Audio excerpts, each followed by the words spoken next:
to do this a second time. I messed this up. July, end of July. We've just come through this massive heat wave. A couple of channels have asked me, and I know it's pepper time. It's time to be on those peppers. Let's use Mother Nature, though. Hold on just a minute, everybody. I know I've got something else in mind here. Get your books out. We're going to do a write-in on page 98. Stale beer. I know I'm seeing them, and I know I'm hearing about it, and I know I'm seeing other channels starting to post stuff about it. Slugs are becoming a huge problem, especially with the moisture we just had. I want you to go get a little tin pan. Doesn't have to be very big.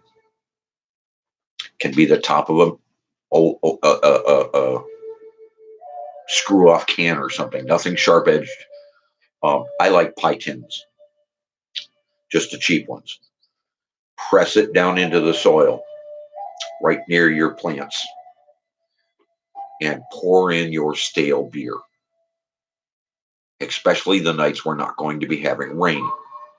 And you're going to find your slug problem goes away. You don't have to apply anything to the soil.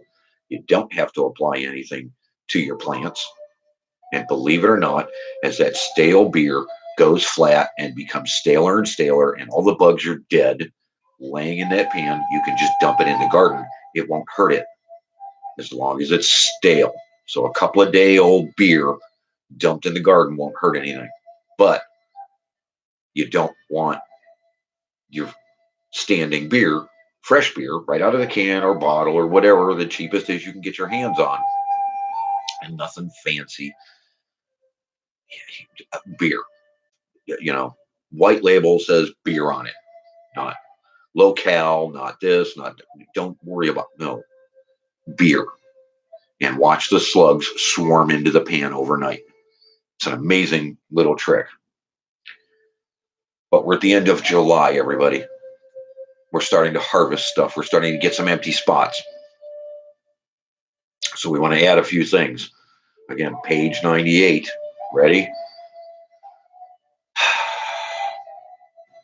Basil, number one. And I know I planted some other stuff. I just did it myself because I'm doing some testing. Basil, number one. Cilantro, number two. Time to get these things planted in some bare spots. Run it everywhere. It's an all-season plant. It'll come up, it'll come up, it'll come up. Don't worry about it. Do a second planting of beans, of all things. Yep. There's three.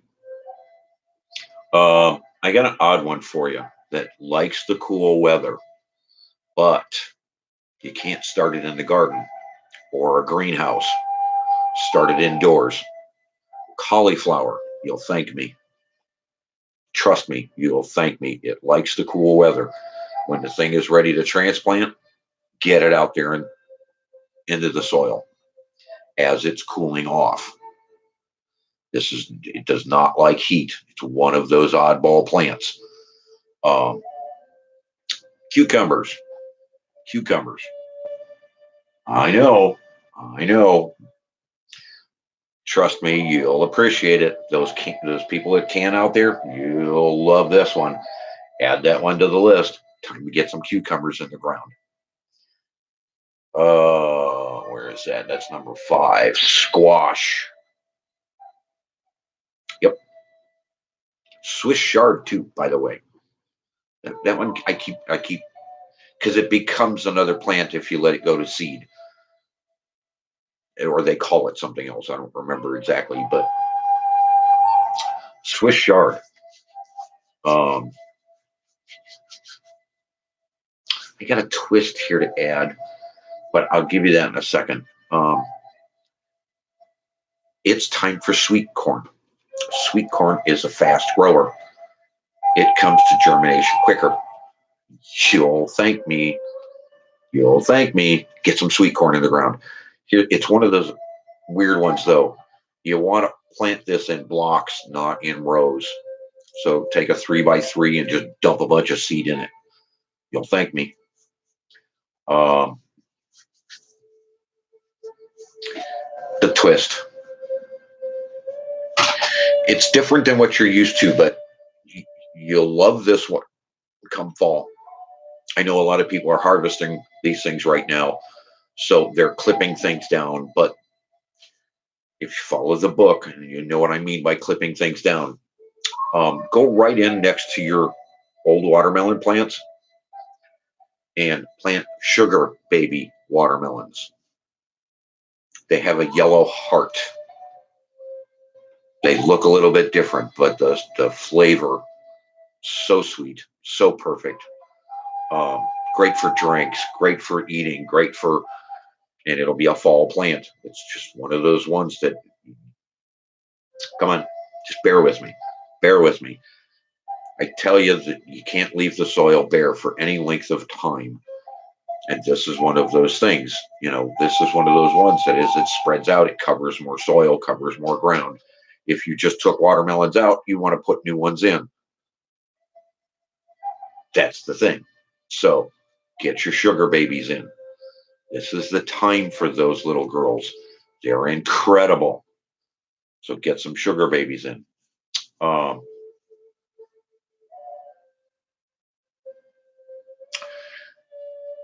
Now, I said peas, and you just potentially are looking at some other corn doing really well, especially with the amount of moisture and heat we've had. They should be doing awesome, awesome job. Um, and I like the three sister method where you've got plants relying on other plants and kind of exchanging and doing.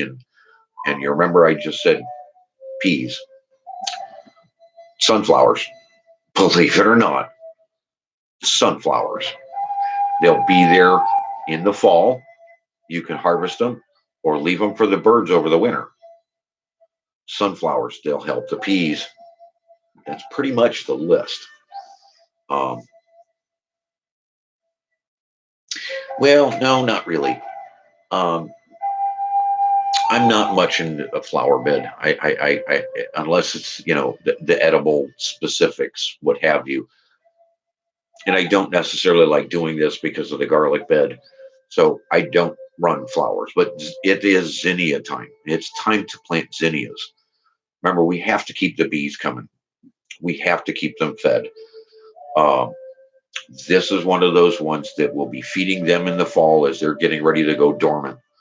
Um, so yeah, go find some zinnias, put them in your flower beds. Um, it's a great time for them. So my my friends out there that are into your peppers, the pepperheads or whatever, and I think that's what they call themselves. That these hot peppers, oh my god! What I turned out last year, just I wouldn't plant again this year. I was afraid to. Uh, Remember that trick, everybody. Now I know milk is another one that does the body good. Well, it's great for powder or dust or whatever mildew. It comes in different forms, but it's basically a white powder that shows up on your vining plants. Milk, just mist milk on it. It'll take care of it. I know it doesn't sound right. I know it sounds really off the wall. The two don't get along at all. At all. Trust me, they don't get along. So all of your viney stuff, your watermelons, your pumpkins, your this, your that, the other, you start seeing a little bit of that white mold. Get some milk out in a spray bottle by itself. I know you're wasting a glass of milk, and just mist down the plant and the vine. Just a mist, especially where you see the white mildew. Get it on that and watch it go away, and your plant will thank you. Um, some of these are just they're tidbits, added things. Just like with your tomatoes, and I know we have to watch them right now. A couple of aspirin, ground up really fine in some water, and mist down your tomato plants. It's going to help. It's going to put it into a protective mode and give you more flavor out of them tomatoes that are coming up. So yeah, put your list together for that page. And I got to go. You guys all have a great day. You know where to find me. I hope this helps. Add this to page 98. We'll see you, everybody. Have a great morning.